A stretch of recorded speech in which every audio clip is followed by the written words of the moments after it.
welcome back to ESBR Boxing. Delighted to be joined by Greg and Elliot. We are here to discuss what we think the five best heavyweights in the world are currently.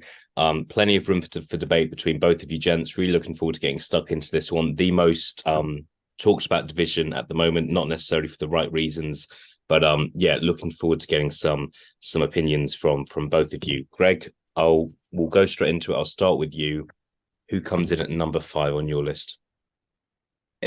So I had a look at the rankings there. There's a few guys who you could argue to be in there at number 5. I don't think the top 4 is arguable. But number 5, I've got Zhilei Zhang in there. I think he holds a win over Joe Joyce. Until you beat the man, you are the man, etc. So yeah, for me, I've got Zhang in at number 5. Interesting. But off the bounce of that, have you got Hrgović above Zhang or below him? Below him. And is that because you think Zhang beats him, or you just think Zhang's in better position than Hrgović now? How are you playing that? It's a little bit of both, Elliot, because I was one of those guys. I didn't shout, "Oh, absolute robbery!" Zhang won that. I thought it was a close fight that Zhang maybe could have nicked, but since then he's moved on. He's beat Joe Joyce, who was WBO interim heavyweight champion. Hrgović hasn't done anything like that yet. Very good fighter, very dangerous. Rank him to probably beat almost anyone, Hrgović. But until he does, that's speculation. Whereas Zhang's got himself into a position, and you have to respect that position. Yeah, fair enough. Elliot, go to you now. Who's in number 5 on your list? Now, I might give it a tap for this. I was thinking we were going to go 1 to 5, but I'm coming in at 5. Now, there's a lot, and I'm not precious about it because I feel like what Greg was saying, there's certain names that you have to have in there, and then after that, it's a bit of a free for all.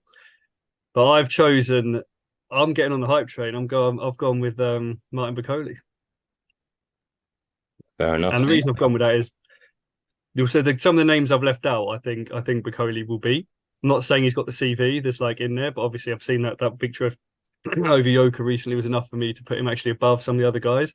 I was impressed by that. And I'm also of the opinion actually that I think matching him's been a problem. I think, again, why fight him, frankly. But yeah, I'll put him in at 5. Put him in at 5 today. Yeah, I think as Greg said here, that most people will have their top 4 in different orders.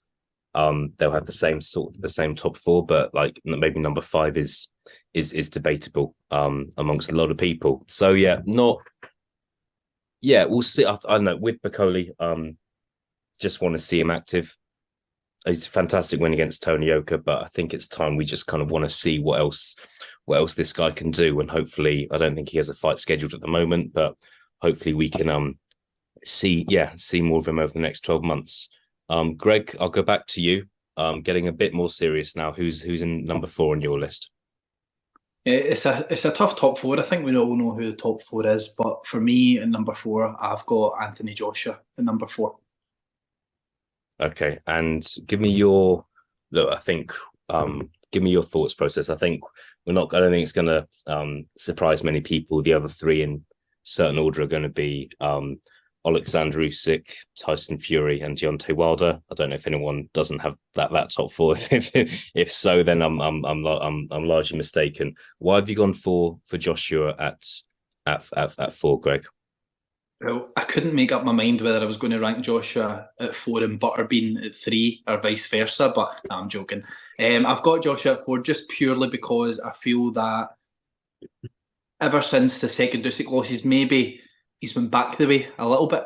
He didn't really look great against Jermaine Franklin. I think if he doesn't look great, then how is he going to beat the other 3 guys? I know we all have off nights, but there's been 1 or 2 nights now that he's really not looked himself. So I just think the momentum is going against him a little bit at the moment, and that's why I've got him coming in at 4. Yeah. Look, I think that's fair. I think I could argue that Joshua's got some good wins on his record, but I just think the likes of Joseph Parker, Alexander Povetkin, those wins were a fair amount of time ago now. And I think if we're comparing resumes start to finish, then it's maybe a different looking list possibly. But I think right now, some people might find it hard to argue with you. Elliot, who's at number 4 on your list? To be surprised, baby. You said the top 4 would. You expect that top 4? Well, it's not happening now. But number 4 for me is Zhilei Zhang. He's in at number 4 for me.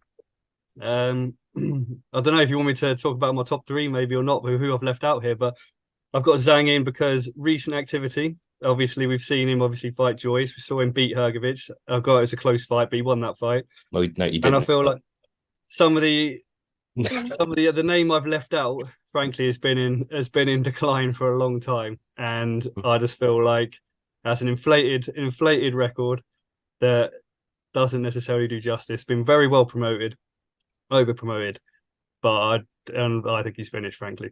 Zhang's just got. Look, I know you mentioned Hrgovic fight. Unfortunately, he didn't win that fight. I know you might think differently, but unfortunately it's a fact that he didn't win that fight. Although I do agree with you. I do think he won that fight. Personally, you can make faces as much as you want. Yes, a fact in the sense that the people that were sitting there in the position of judging it thought he didn't. But yeah, I think but if Elliot Griggs thinks differently, then that changes. You just admitted yourself that you also think he won it. So yeah, but I'm not saying that he did win it. I think he won it. I'm sticking my neck out and saying he won it. We can just say he won it. Would you say Catterall beat Taylor or no? I think he did, but I'm not here saying that he did win. Right. Okay. Well. Okay. Go. So carry your point. Go on. Yeah. I mean, hopefully there'll be an asterisk on BoxRec saying Elliot Grigg thinks this, but yeah, maybe not. Greg, thoughts on Zhang being number 4 on Grigg's list? It's a ballsy choice, isn't it? I thought it was ballsy putting him in at 5, but do you know what? It's hard to argue with it in some ways because the guy is, apart from the Hrgovic, it was a tight decision, but I feel that Zhang probably did just nick that fight. He's not really done an awful lot else wrong in his career. I mean, he had a bad draw with Jerry Forrest, but let's be honest, Anthony Joshua looked terrible against Jermaine Franklin, so these things happen. I prime Jerry Forrest and I prime Jermaine Franklin. For me, it's probably a 50-50. So, yeah, I can go with that. It's not my choice, but, I respect it. I think it's ballsy. Yeah, no, look, I genuinely think, I actually can say here now, I genuinely think that the fight that AJ should have had probably should have been in against Zhang, and I actually think Zhang would beat him. Yeah, the way that if they fought together now, I think the boxing ability he showed against Joyce, the fact that he can actually punch as well, I think he'd beat Joshua. I really do. No, big statement. Look, I think hopefully I would like to see that fight personally. One quick question. Casting aside from moving away from this conversation, Joyce Zhang rematch September 23rd. If Joyce was to win that fight, where would you then place Zhang? I think we can we'll go into another video in terms of breaking that fight down, who we think is going to win, but I would like to think we all agree Joyce has a chance in that fight.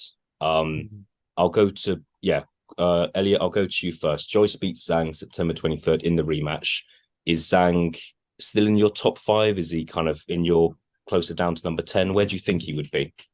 It's a tough one. I think, to be honest with you, I'd have to say, and it may seem fickle, but if he loses, it depends how he loses it as well, to be honest. But if he lost it quite convincingly, he'd probably have to drop out, to be perfectly honest. I wouldn't be able to sort of put him above someone like a Piccoli or even some of those names below if he lost that. And obviously with the age he's at as well, if he looked like he was old and he looked beaten comfortably, I would have to probably drop him out of the top 5, to be perfectly honest.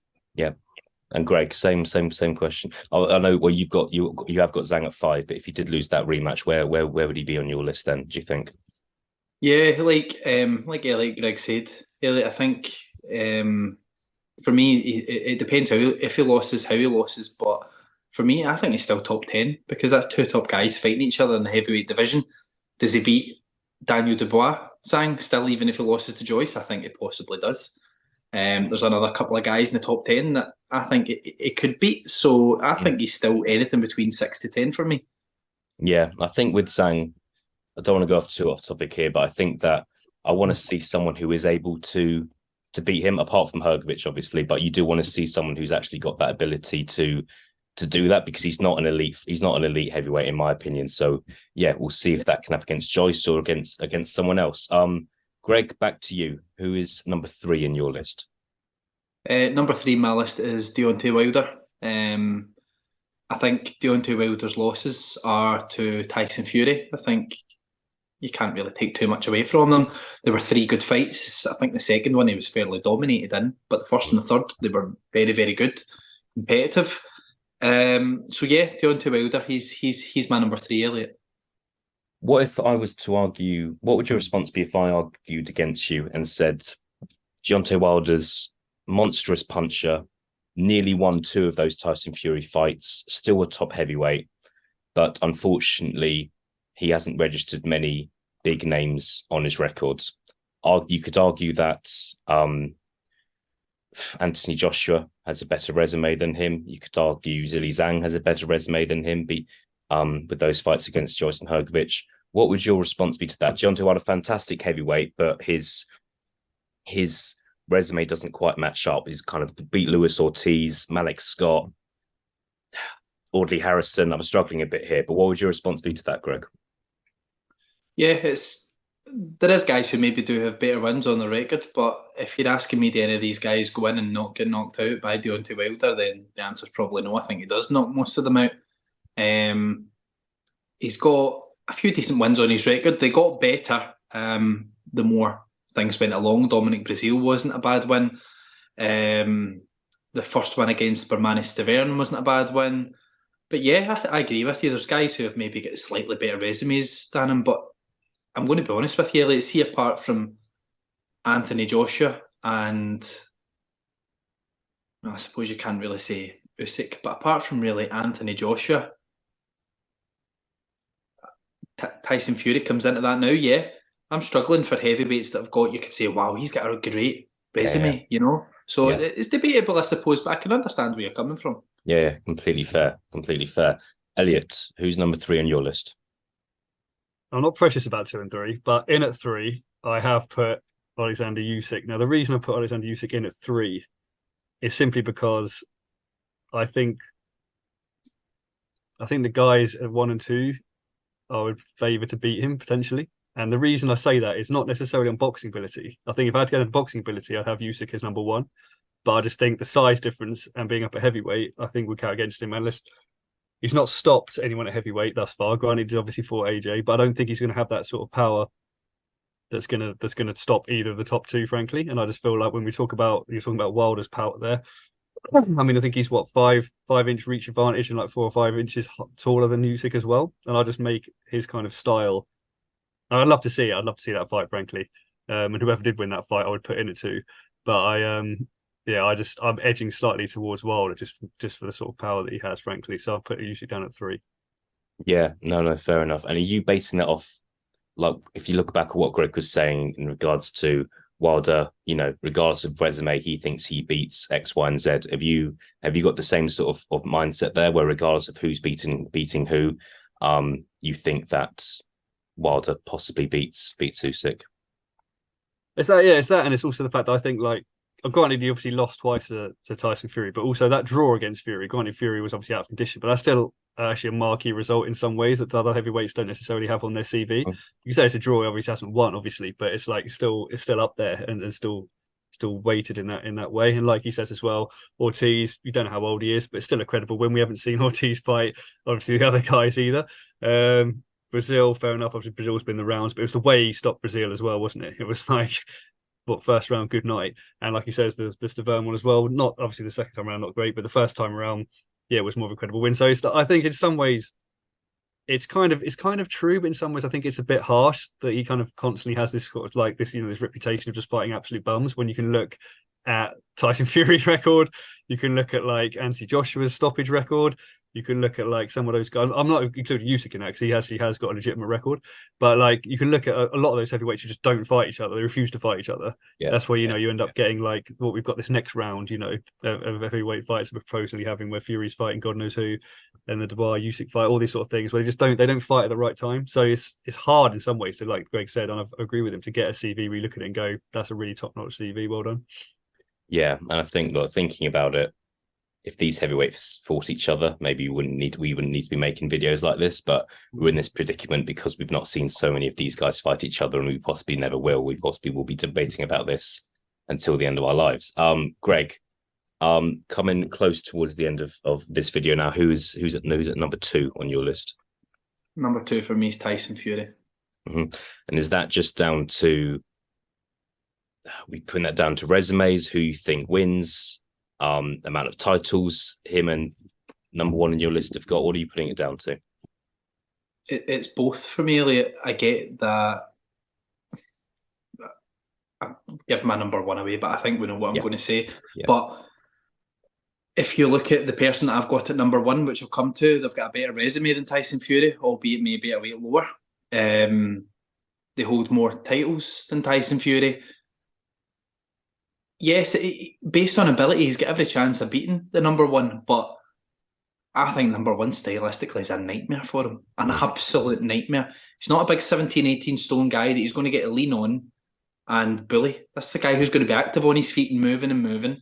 And I know he's quick himself, but he's not as quick as number one. So, yeah, for me, it's based on resume and based on opponent's beat. And for me, that's why it has to come in at number two. But the only thing I will say, Elliot, is I can completely understand if anyone said, but the wins that I'm classing for number one were at a weight below. I'm totally open to that argument, but there were still better wins. Completely fair. I think we'll leave it like with you there. I think because you've put Fury at number two. We know you've put Usyk at number one. I think you've justified why very well. So we'll round off this video by going to Elliot. Elliot, assuming Fury and or Usyk are in your top two, I'm confident they are. Do you agree or disagree with Greg? My top two is different. Well, I've got Usyk at three. Sorry. Apologies. Is Wilder and Fury obviously left to talk us through your top two? That's right. They are my top two. Yeah. Do you want me to talk through the top two in general, or just? Yeah, please. Why? Who are your top two and why? Right. Okay. I have got Wilder at two, and I've got Fury at one. And the reason, as I said a moment ago, why I've got Wilder at two is just because I'm not precious between him and Usyk, but I just think you look through the rest of the top 10 and top 15, I think Wilder would stop pretty much all of them. And I think the difference in size and reach over someone like Usyk, I just favour him slightly. Obviously, like I said, Usyk hasn't stopped him at heavyweight. That's why I'd favour him. And I think his wins are more credible in some ways people give him respect for. Fury, I've got in at one. No, I agree with Greg in the sense that Fury's CV is nowhere near as good as Usyk's. Of course it isn't. And to be honest with you, I'd actually say that Usyk is marginally a better boxer than Tyson Fury. I'd also say that, but I do think if they fought each other, I think Fury would beat him simply because I just think the size difference is so vast that I just think I know what Greg's saying. He's going to be moving around, he'd be this and that, but I think it's like 6 inches in height and something like I think it's like 6 or 7 inches in reach, which to me is just so vast that I just don't. I think it'll go to points probably, to be honest with you. But I just think like Fury, I don't think Usyk's ability beats the physical advantages that Fury would have, and that's what I'm saying. Even though I think he's a better boxer, I just think if they fought, he would lose, and that's why I put Fury at one. Why do you think that that fight hasn't happened? Oh man, I honestly don't know. I honestly don't know. But I feel like, to be honest with you, I feel like in some ways, the blame for me lies, to be honest, more with Tyson Fury, than it does with Usyk. I think Usyk would from what we've seen, the guys he's fought, I think we've seen that he obviously would take the fight. I just think it's ego with Fury, frankly. I think there's a lot of ego at play, and I just feel like I think it like Greg said, maybe there's an element of doubt in there as well because obviously it is a live fight. But I don't know. I feel like there's obviously easier money for him to be made elsewhere, doing whatever he's doing. In the WWE or fighting crossover fights, maybe there's something in that. But it's a disgrace that it hasn't been made. Yeah. But if I had to put blame anywhere, I'd put the blame on Tyson Fury rather than Usyk. Yeah. The reward doesn't merit the risk. That's the problem. There's not enough money for Tyson Fury to fight him, and it's a big risky fight. If there was more money, I don't have any doubt Tyson Fury would fight him, but the money's not there for the risk that fight takes. Yeah, and I think it's a legacy thing as well. Say Usyk did win, you're then looking at like AJ and Fury both being on his record, and he obviously he would be obviously the preeminent heavyweight that we'd have in this generation. But that obviously would weigh. And either if Fury won, he'd become the preeminent heavyweight. But I think there's an element of like fragility in some ways where like you say, it's easier to just claim you're number one, you're the best, without actually having to do it. Yeah. I'll round things off here, gents. I think I personally think Fury would be Usyk, but I agree with what both of you are saying. It's just it's easier to not take that fight, and I just don't know how Tyson Fury's ego would recover if he did lose to Usyk, considering what his personality's like. Final question to both of you: will we see? Obviously, Elliot, in your top two there, we've seen Fury Wilder 3 times. Never know, we could see it a 4th time. With Greg, your top 2 is Usyk and Fury. Do you think we'll ever see that fight? Yes or no? Greg, I'll go to you first. I've got a gut feeling yes. And it'll be one of two reasons. I think it'll either be Usyk will not look good against Dubois and Fury will fancy it more, or there's just going to be too much Saudi money on the plate and he takes it. So I do think we'll see it, but when we'll see it worries me a little bit, and I don't think it's imminent. Elliot, we'll round things off with you. Will we see Tyson Fury against Alexander Usyk? I agree, Greg. I do think we'll see it actually, yeah. But I think it will stretch out. I mean, Usyk's 36 now. I would be surprised if he wasn't 38 plus by the time we saw it, if he was still champion at that point. But I do agree with Greg. I mean, it's a pointless fight, obviously, in fighting Dubois in some ways. I think it's a complete mismatch. But at the same time, it's more miles on his clock, isn't it? So I actually do think we'll see it, but not maybe next. I don't know, but we'll see it. I do believe we will see it. Great, fantastic, gents. Thank you so much for your time. Bit of debate, bit of drama, but it's been good to speak to both of you about this. And as I said before, let's see some of these heavyweight fights in the next 12 months, please. Let's not just be talking about the same thing over and over again without actually seeing these guys fight each other. Thank you both very much for your time. Thanks, Elliot. Thank you guys for watching.